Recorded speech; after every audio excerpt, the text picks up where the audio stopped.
Senhor presidente, nobres pares, público que nos assiste pela TV Câmara, pelas redes sociais, e público que nos assiste aqui no plenário.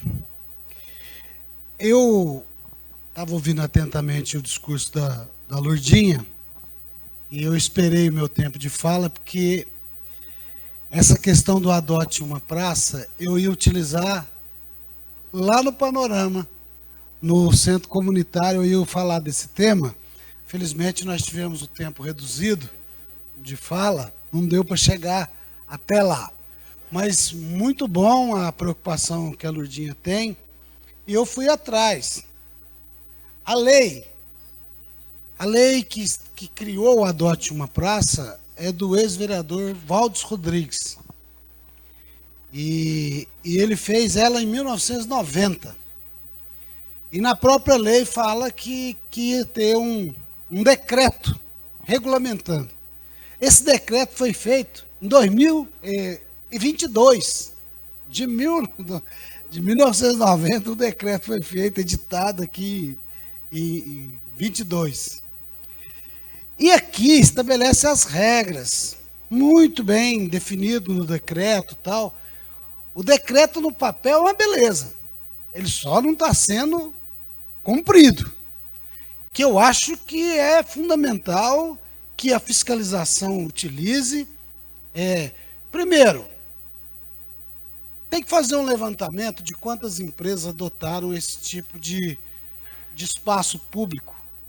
E todas elas serem notificadas e serem chamadas para uma audiência pública gigante, todo mundo, e ler o decreto para eles. Olha como é que funciona, olha como é que tem que ser. Porque o que acontece? Existe a má-fé de quem adotou a praça. Não estou falando de todos. Eu quero até exaltar aqui uma empresa, que é a Rio Grande, de material de construção. Olha, o Cirineu já passou comigo várias vezes ali na rotatória do Savenhago, da Vila São Sebastião. O caminhão, todo dia o caminhão deles está lá regando a praça, nessa sequidão que nós estamos vivendo aí. Eles vão lá e cuidam direitinho da praça, faz o que tem que ser feito do que está estabelecido. Agora, infelizmente, o que acontece? O cara quer o espaço público para divulgar a marca dele e escolhido a dedo. Fala para ele assim, você vai botar a sua placa lá no lugar tal, lá no... Não, tem uma pracinha lá num bairro tal, lá num cantinho, lá, precisa de alguém que adote ela. Então eu acho que tinha que ter um critério que para cada espaço bem localizado, a cada espaço que a pessoa escolha e que vai colocar sua marca, que a cidade inteira vai ver, ele teria que adotar mais 2 ou 3 praças na periferia da cidade, num lugar que quase ninguém vê. Ele teria que adotar, devia ter uma regra dessa. Ter um valor de mercado, vamos dizer assim, o espaço que ele está sendo, tem que mensurar quanto vale aquele lugar ali para ele colocar a propaganda dele. Custa tanto, então vale a pena ele investir em outros lugares que estão esquecidos pela cidade. Então, de repente, a gente pode debruçar sobre a legislação e achar um novo termo. Por quê? O que existe? Existem os espertalhões. E existem amigos de espertalhões na administração pública também, que facilita para os espertalhões. Em vez de fiscalizar, facilita.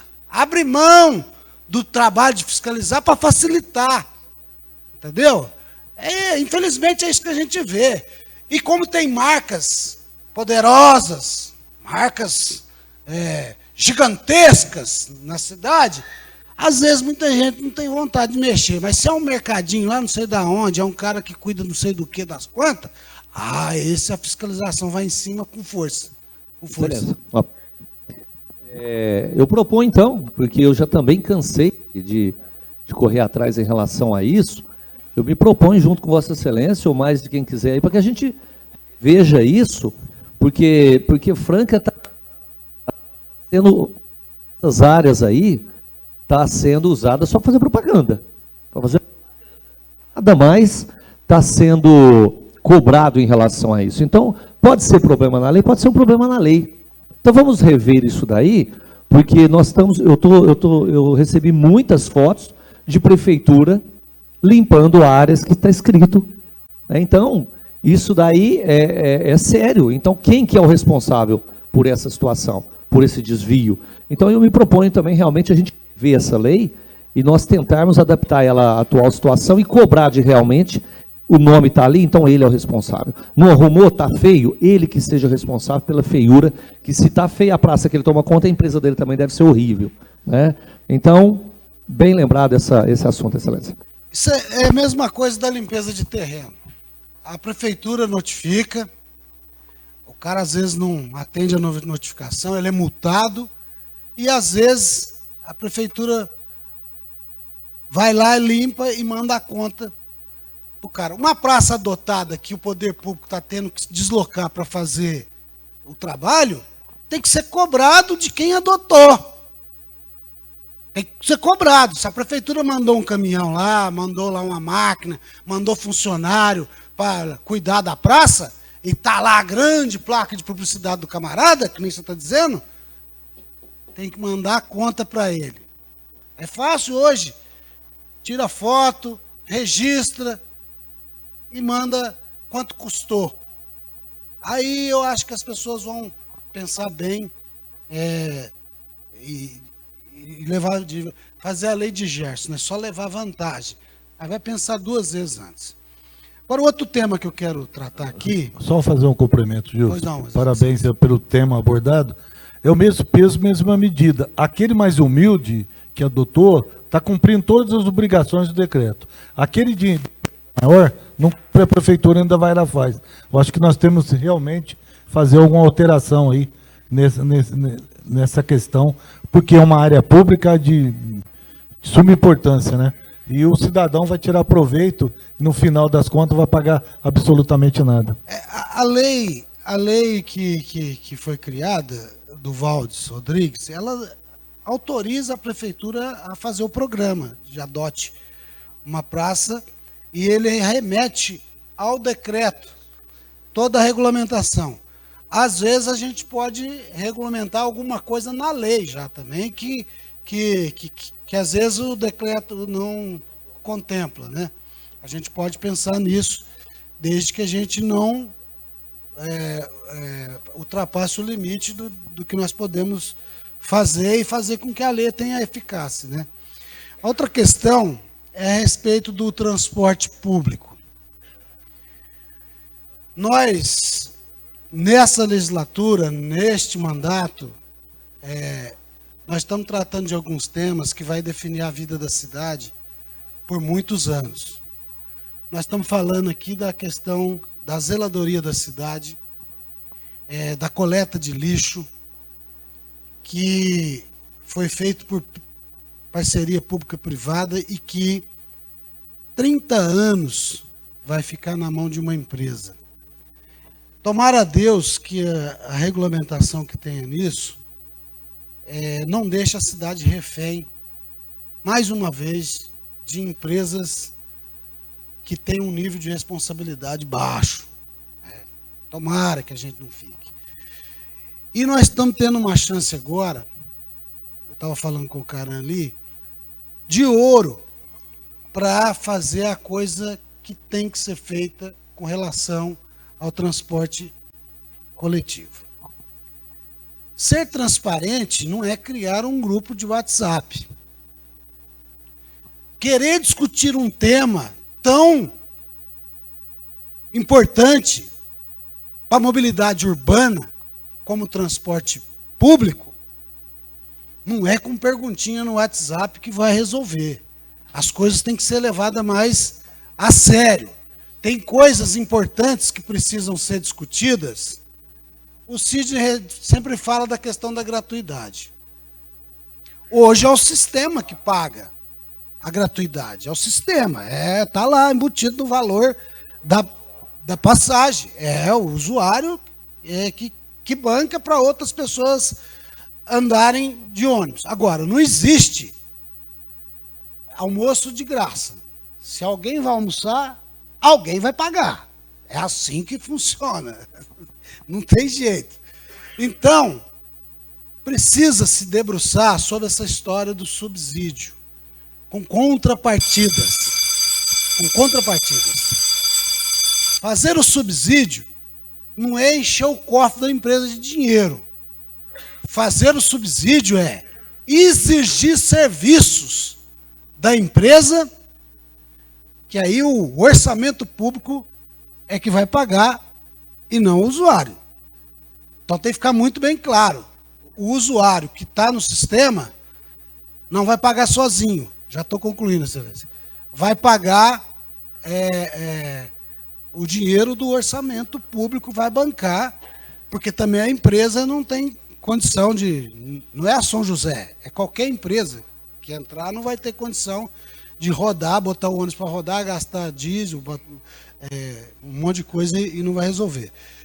E a questão da sustentabilidade precisa ser discutida, de como vai ser feito, que tipo de ônibus nós vamos ter no nosso trânsito, qual é a modernidade que vai vir. Tem que acabar com a mesmice. Então, fica uma sugestão para a Comissão de Obras e Serviços, para chamar, porque eu acredito que não vai vir algum projeto aqui para a Câmara. Isso deve ser administrativamente sendo tratado na questão da licitação. Posso dar uma parte para o Tid?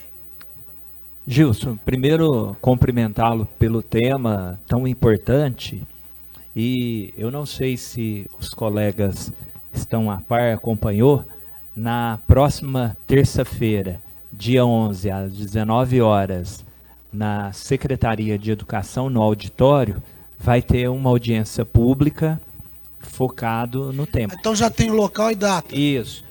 Ó, às 19 horas, no auditório da Secretaria Municipal de Educação, que o pessoal fica ali próximo ao Poli, e às 19 horas. Um horário que atende a população, que fica, e eu acho que é importante, todos os vereadores que tiverem disponibilidade, estar presente. Eu já tinha trocado uma ideia com o tenente Della Mota, referente à Câmara também, ouvir parte da população. E como eu disse, eu e o vereador Zezinho, nós tivemos numa empresa de ônibus elétrico em São Bernardo do Campo, onde a gente teve um número de informações sobre o transporte público. Depois eu vou disponibilizar para todos os colegas o material que a empresa, ela não vende serviço para o município, ela vende ônibus para quem quer comprar ou não, mas eles têm um histórico de vários municípios, cases de sucesso, que talvez é importante a gente ver outros municípios que têm o transporte como excelência e trazer como proposta que nesse novo contrato seja feito o melhor para o usuário, né? Que a gente sabe que Franca é uma cidade que ainda tem a característica industrial, que muitas pessoas tendo um ônibus... Quando a gente fala dos ônibus de Franca, Della Mota, eu uso o ônibus, é assim, Lourdinha, 5h30, 6h30, os ônibus vêm lotados, porque dentro de uma capacidade, o ônibus é o mesmo, sendo ele em Franca, Ribeirão Preto, outros municípios, o que precisa é ter ônibus, uma quantidade maior nos horários de pico, e durante o dia normal, é ter ele com mais frequência, né? Mas eu acho que vai ser importante e como você disse, a gente tem a oportunidade de trazer um legado para a cidade, que é um transporte público de qualidade. Obrigado, excelência.